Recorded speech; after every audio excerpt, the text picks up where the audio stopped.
अस्सलाम वालेकुम एवरीवन। आज का जो हमारा टॉपिक है वो है basically time shifting. Time shifting के अंदर बेसिकली क्या हो रहा होता है कि a signal can be shifted by replacing independent variable T either bye T minus T not और T plus T not.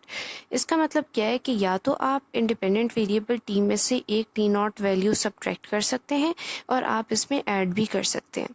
Time shifting की बेसिकली टू टाइप्स हैं। एक है राइट शिफ्ट जिसमें आप एक्सेस के राइट साइड पे शिफ्ट कर रहे होते हैं और एक है लेफ़्ट शिफ्ट जिसमें आप लेफ़्ट साइड पे शिफ्ट कर रहे होते हैं।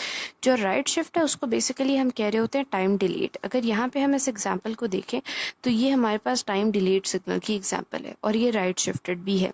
हम टाइम डिलेट इसको क्यों कह रहे हैं, बिकॉज जो सिग्नल की वैल्यू हमें -1 पे रिसीव होनी थी वो अब हमें 3 पे रिसीव हो रही है, राइट। तो इसका मतलब कि 4 यूनिट्स डिलेड है, 1 2 3 4 यूनिट्स ये डिले हो गया सिग्नल, ठीक है, और राइट शिफ्ट हो गया।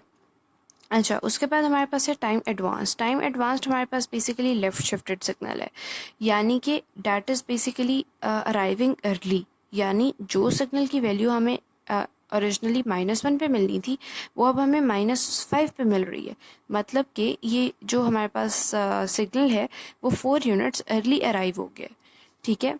अच्छा, अब उसके बाद हमारे पास ये है कि टाइम शिफ्टिंग के दौरान जो आपके सिग्नल की करैक्टरिस्टिक्स हैं वो नहीं चेंज होती, जैसे कि एम्पलीट्यूड या फिर उसका पीरियड। अगर हम इसका पीरियड देखें तो यहाँ पे 1 2 3 4 यूनिट्स है इसका, यहाँ पे भी देखें तो 4 है और यहाँ पे भी देखें तो 4 है। हालांकि ये टाइम डिलेड है, ये टाइम एडवांस्ड है, लेकिन दोनों का पीरियड सेम है। इसी तरह से इन दोनों तीनों का एम्पलीट्यूड भी अगर आप देखें तो ये 2 है 2 है 2 है। सिर्फ हुआ ये कि हमने उसको थोड़ा सा उसकी प्लेस को चेंज कर दिया। वो पहले इधर था, हमने उसको इधर कर दिया, पहले इधर था, हमने उसको थोड़ा सा इधर कर दिया। तो ये बेसिकली हमारे पास टाइम शिफ्टिंग का कॉन्सेप्ट है।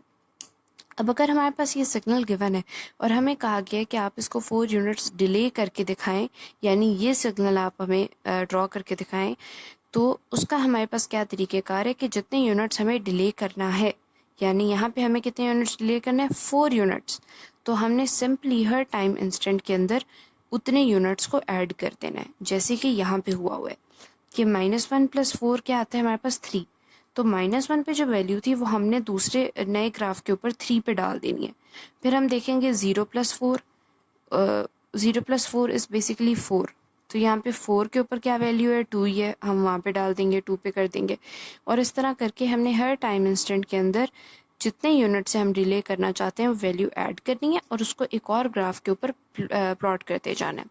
इसी तरह जब हम बात करते हैं टाइम एडवांसमेंट की, तो इसके अंदर हमने क्या करना होता है कि जितने यूनिट से हम टाइम एडवांस करना चाहते हैं उतने यूनिट्स को माइनस करना होता है हर टाइम इंस्टेंट से। तो यहाँ पे अगर हम देखें तो हमने -1 -4 किया, -5 आ गया, 3 - 4 किया तो हमारे पास ये हमारे पास 3 है बेसिकली। हाँ, 3 - 4 किया तो हमारे पास -1 आ गया।